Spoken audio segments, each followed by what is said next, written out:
नमस्कार मित्रों, मैं कान्हा राम सैनी मेरे यूट्यूब चैनल संस्कृत ज्ञान गंगा में आपका स्वागत करता हूँ। सांख्य कारिका हम पढ़ रहे थे। ईश्वर कृष्ण द्वारा रचित सांख्य कारिका एक सांख्य दर्शन का बहुत ही महत्वपूर्ण ग्रंथ है। उसको हम पढ़ रहे थे और अब तक 2 वीडियो बन चुके हैं। इसमें एक सांख्य कारिका का सांख्य और दर्शनों से संबंधित दर्शनों का परिचय है और दूसरे वीडियो में शुरू की जो सांख्य कारिका में दो कारिकाएं हैं उनको मैंने बताया है। वहां 2 कारिकाओं तक हमने अध्ययन कर लिया था। मैं समझता हूं कि आपके वो पूर्ण रूप से वो अच्छी तरह से समझ में आ गई होगी। इसके बाद में जो सांख्य कारिका में तीसरी कारिका है 3 नंबर की, वो मैं लेकर आया हूं। आज इस कारिका को समझने का प्रयास करते हैं।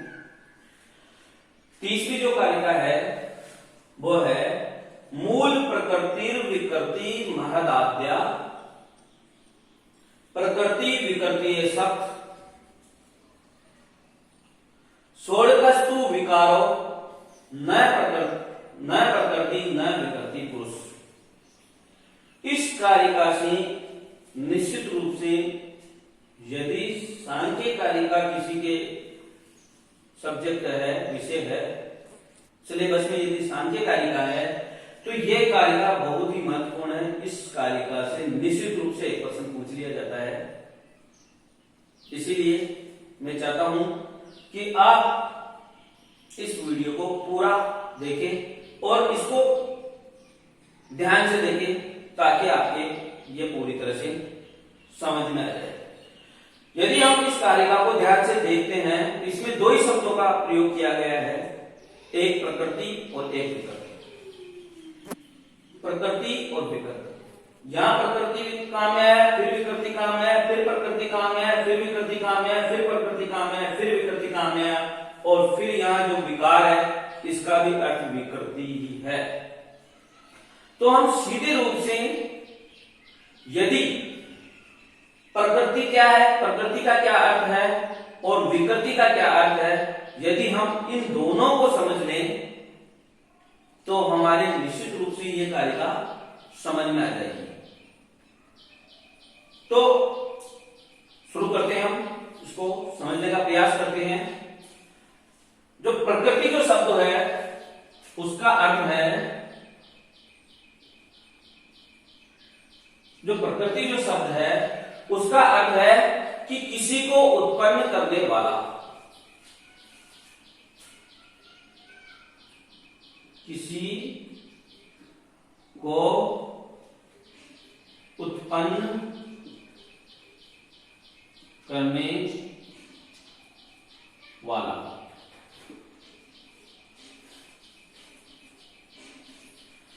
हम इसको किसी को उत्पन्न करने वाला है, इसीलिए हम इसको कारण भी कह सकते हैं। कारण, इसको एक नाम और कह सकते हैं, कारण।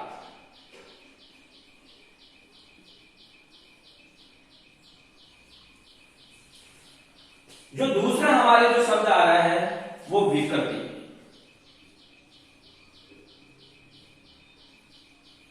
विकृति का अर्थ यदि हम देखते हैं तो विकृति का अर्थ होता है किसी से उत्पन्न होने वाला, किसी से उत्पन्न होने वाला। और यदि हम इसको दूसरा नाम देना चाहें तो जो प्रकृति है उसको हम कारण कह सकते हैं, किसी को उत्पन्न करने वाला है। और जो विकृति है तो एक कारण हो गया तो दूसरा क्या होगा, दूसरा होगा कार्य।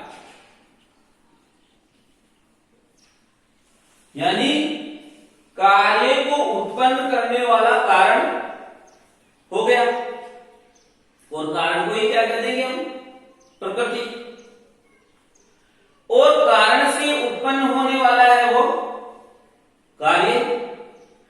कार्य को ही क्या करेंगे हम, विकृति।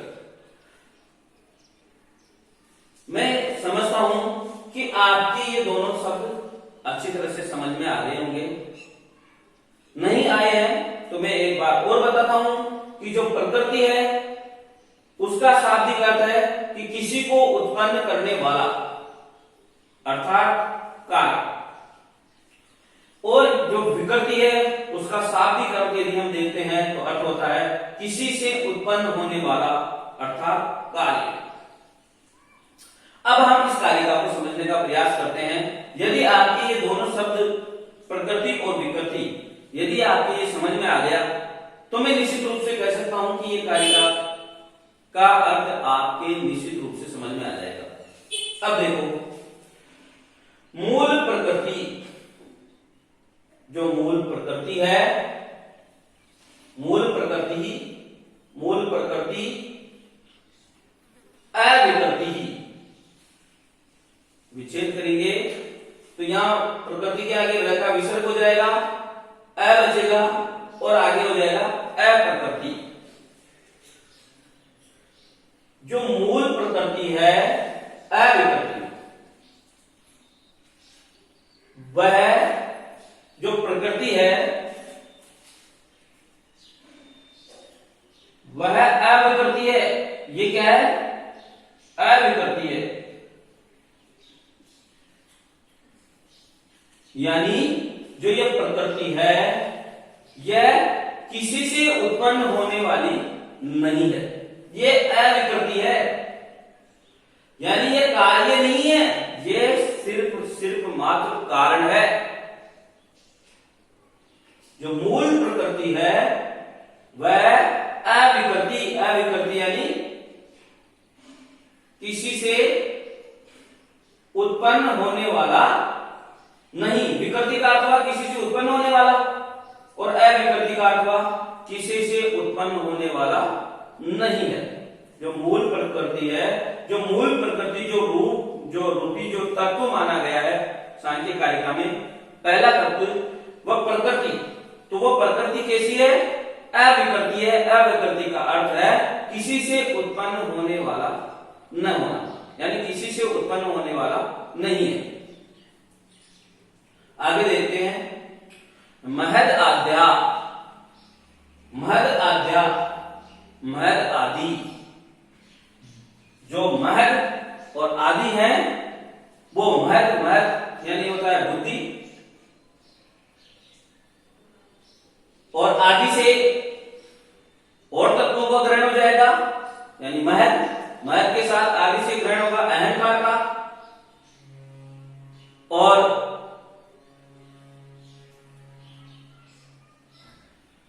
अहंकार का ग्रहण होगा और पंच तन्मात्राओं का ग्रहण होगा। तो जो महद और अहंकार और पंच तन्मात्राएं, पंच तन्मात्राएं कौन कौन सी है, शब्द, स्पर्श, रूप, रस और गंध। ये पंच जो तन्मात्राएं हैं, और एक अहंकार है और एक महद यानी बुद्धि। ये जो सात तत्व हैं वो क्या है, प्रकृति भी है और विकृति भी है। जो ये सात तत्व हैं कौन कौन से, महद से उत्पन्न हुआ अहंकार, अहंकार से उत्पन्न हुई पंच तन्मात्राएं। तो ये जो महद, अहंकार और पंच तन्मात्राएं हैं, ये जो ऐसे जो सात तत्व हैं, ये सातों तत्व क्या है, प्रकृति भी है और विकृति भी है। क्यों है प्रकृति और विकृति, क्योंकि जो महद है, महद किसकी प्रकृति है, अहंकार की प्रकृति है, अहंकार को उत्पन्न करती है। और महद विकृति क्यों है, क्योंकि यह खुद भी प्रकृति से उत्पन्न होती है। सबसे पहले हम देखते हैं कि जो प्रकृति से अहंकार उत्पन्न होता है, महद उत्पन्न होता है, तो ये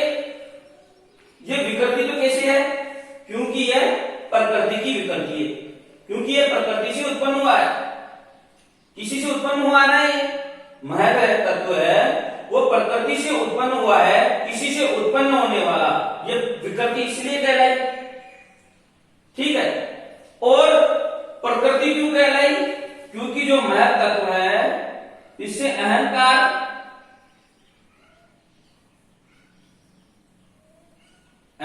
उत्पन्न होता है। तो इस प्रकार से जो ये महत तत्व है, महत की बात कर रहा हूं मैं सिर्फ अभी, जो महत तत्व है वह प्रकृति हुआ, किसका प्रकृति हुआ? अहंकार का। और जो महत तत्व है किसकी विकृति है? प्रकृति की।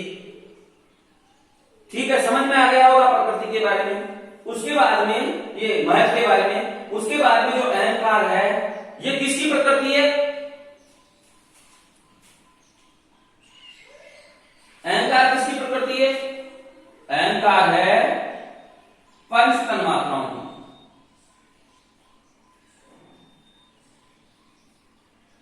पंच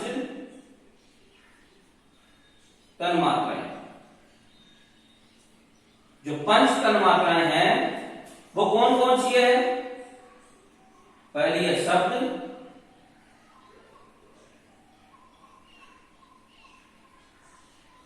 स्पर्श,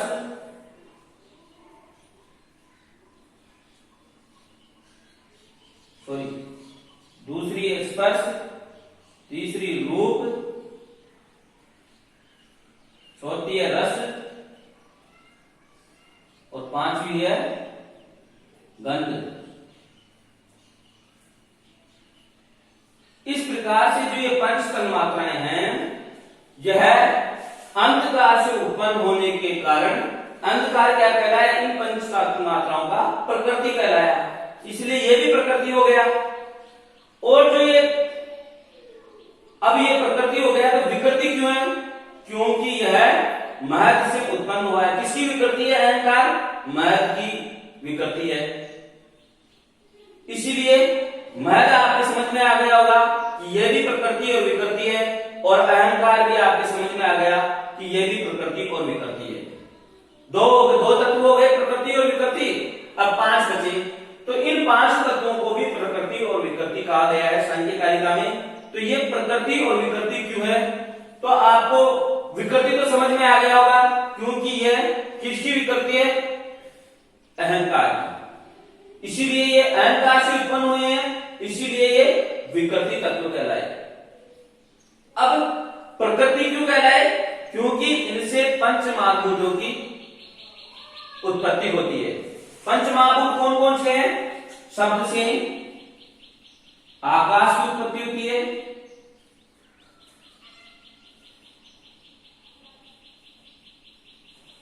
स्पर्श से वायु की उत्पत्ति होती है, रूप से तेज तत्व की उत्पत्ति होती है, और रस से जल की उत्पत्ति होती है, और गंध से पृथ्वी की उत्पत्ति होती है। इस प्रकार से जो ये 5 महाभूत है इनकी विकृति कौन कहलाए? पंच तन्मात्राएं। ये इनकी किसकी विकृति है? ये पंच तन्मात्राओं की विकृति है, पंच महाभूत। इसीलिए, और ये किसके प्रकृति है? पंच तन्मात्राएं पंच महाभूतों की विकृति है, पंच महाभूतों की विकृति है। इन पंच महाभूतों को उत्पन्न करने के कारण पंच तन्मात्राएं विकृति भी है और प्रकृति भी है, और पंच तन्मात्राएं विकृति भी है। आपके समझ में आ गया होगा कि जो पंच तन्मात्राएं हैं ये भी प्रकृति और विकृति है, अहंकार है ये भी प्रकृति और विकृति है, और महत है यह भी प्रकृति और विकृति है। मैं एक बार फिर समझा देता हूं। प्रकृति, महत प्रकृति क्यों है? क्योंकि अहंकार को इसने उत्पन्न किया है, और महत विकृति क्यों है? क्योंकि यह प्रकृति से उत्पन्न हुआ है। अब नीचे चलेंगे, अहंकार प्रकृति क्यों है? क्योंकि इसने पंच तन्मात्राओं को उत्पन्न किया है, और अहंकार विकृति क्यों है? क्योंकि इसने, यह अहंकार है वह महत तत्व से उत्पन्न हुआ है। इसी प्रकार आगे चलेंगे, ये पंच तन्मात्राएं हैं जो प्रकृति क्यों है? क्योंकि आकाश, वायु, तेज, जल, माप व पृथ्वी, इन 5 महाभूतों की प्रकृति ये पंच तन्मात्राएं हैं, इसीलिए ये प्रकृति कहलाए। और विकृति क्यों है? क्योंकि ये पंच तन्मात्राएं किससे उत्पन्न होती है? अहंकार से। इस प्रकार से आपकी ये पहली जो लाइन है कारिका की वो आपके अच्छी तरह से समझ में आ गई होगी। उसके बाद में आगे देखते हैं हम षोडशस्तु विकारो। जो षोडश जो बचे वो सिर्फ विकृति है। विकारो, विकारो का अर्थ क्या हुआ? विकृति। षोडशस्तु विकारो, जो षोडश जो तत्व बचे हैं वो तत्व सिर्फ और सिर्फ क्या है? विकार है, विकृति है। वो षोडश कौन कौन से हैं उनको देख लेते हैं।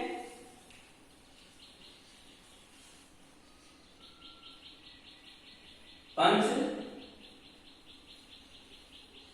ज्ञानेन्द्रिय,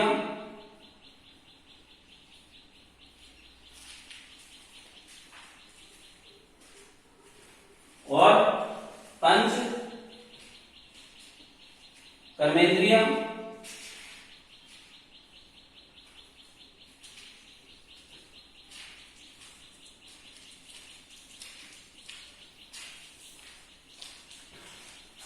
एक है मन।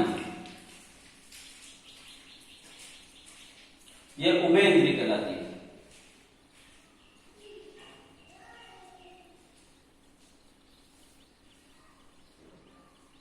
जो मन है उसको उभय इंद्रिय कहा गया है सांख्य कारिका में। तो जो इस प्रकार से एकादश इंद्रियां हैं ये क्या हुई? ये सिर्फ विकार है, ये सिर्फ विकृति है। क्योंकि क्यों विकृति है? क्योंकि ये अहंकार से उत्पन्न हुए हैं, लेकिन किसी की प्रकृति नहीं है। ये किसी तत्व को उत्पन्न नहीं करते, इसीलिए ये क्या कहलाए? विकृति कहलाए। यानी पांच ये और एक ये, यानी 11 ये हो गए। और जो पंच महाभूत हैं, इन पंच महाभूतों को भी विकृति कहा गया है, विकार कहा गया है, क्योंकि ये भी किसी की प्रकृति नहीं है। इसीलिए कहा गया है कि षोडशस्तु विकारो। जो 16 जो तत्व हैं उन 16 तत्वों में हमारे आ रहे हैं पंच ज्ञानेन्द्रिया, पंच कर्मेंद्रिया और पंच महाभूत और एक उभय इंद्रिय मन। इस प्रकार से ये जो 16 तत्व हैं ये सिर्फ और सिर्फ क्या है? विकृति है, विकार है। उसके बाद में जो एक तत्व बचा पुरुष, जो तत्व बचा वो पुरुष तत्व है। यहां प्रकृति के संयोग से वो सृष्टि की रचना करता है, इसलिए जो पुरुष तत्व है इस पुरुष तत्व को न प्रकृति और न विकृति,